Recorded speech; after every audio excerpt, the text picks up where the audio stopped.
linear regression.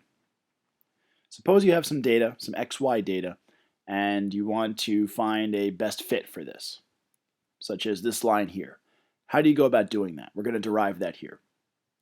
First, here's the result. Suppose you can express y as a function of several variables x1, x2 through xn. Our goal here is to find the constants, the coefficients b1, b2, b3, bn, as well as b0, which is going to be our coefficient that doesn't depend on any of the x variables. Our goal is to find the coefficients that result in the best fit, the least squares fit.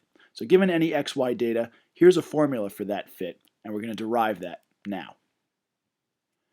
So we can write, as we said, y as this function of our y data as a function of the x data, and our goal is to find these coefficients b0, and we're not going to get exactly the right answer. There's going to be some error associated with each data point. This epsilon is the leftover error, or the residual. So let's see what that looks like graphically. If we have the same data that we showed earlier, the best fit is going to minimize the sum of the squares of the errors. That's our least squared error. So here's the fit, and these red lines here are the resulting error. And if we add up the squares of all these errors, we want to minimize that, and that's how we're defining our best fit, or the linear regression of the data. So again, we have these leftover epsilons, these leftover errors, and our goal is to minimize the sum of the squares of those.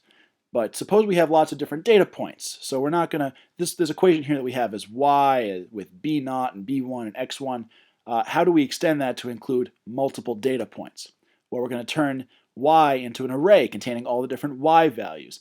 And b is still an array of all the different b values. Epsilon is going to be an array of all our error values.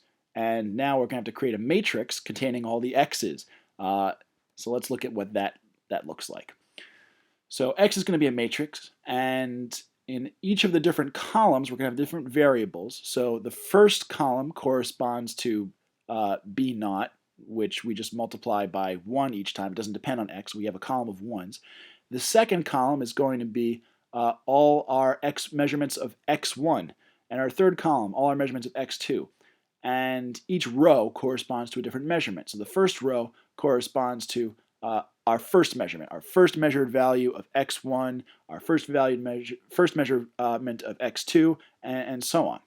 So this particular value I've highlighted here, this is our second measurement, and it's the measurement for x1. So we write that as x2 comma 1 here. But this is going to be a matrix containing all our x data.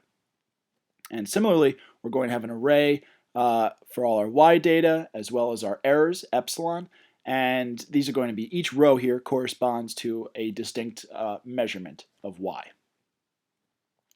And finally, we have an array for b, and we have all the variables, all the coefficients of our fit, b0, b1, b2 in this case. So in this case, we've been working with saying that we're having 3 variables, b0, b1, b2, and 4 measurements. So what we want to do is we want to minimize the squares, so we can rewrite all our measurements together in one cohesive matrix form as y equals xb plus epsilon. So now these are bold, indicating that they're arrays, and if they're capital, like a capital X, that indicates it's a matrix. And we can rewrite this as epsilon equals y minus xb. So to minimize the sum of the squares, we can take E transpose, or epsilon transpose times epsilon, which is going to be the sum of the squares if you work that out. And we can rewrite that as y minus xb transpose times y minus xb.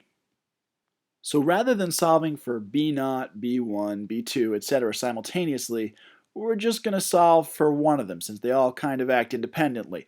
So in this case, we're going to solve for bi. And in order to do that, we want to minimize in the sum of squares expression, we want to minimize all the terms, the sum of all the terms that depend on bi. And we can do that by setting the derivative of this expression to 0. The derivative with respect to bi, set that equal to 0. So we have the derivative of this expression with respect to bi. First, what we can do is we can expand the square, like so.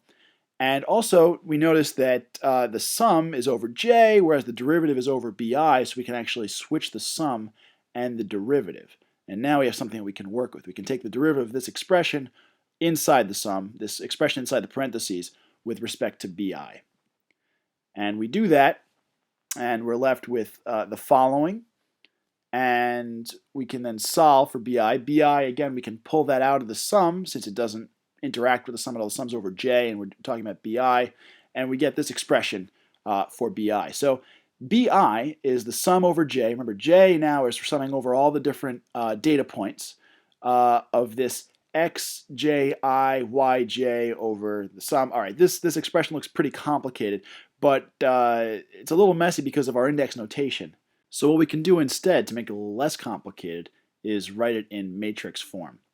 And here's the final result, which is equivalent to the expression above, but just a cleaner way of writing it, that this array B, an array containing all our coefficients of the fit, B0, B1, etc., is equal to this matrix X transpose times X, and then the inverse of that, times X transpose times Y. So just with we have given all our data, all our measurements of X, our X values and our Y values, we have a straightforward, simple mathematical operation on the data to get the resulting fit, the linear regression.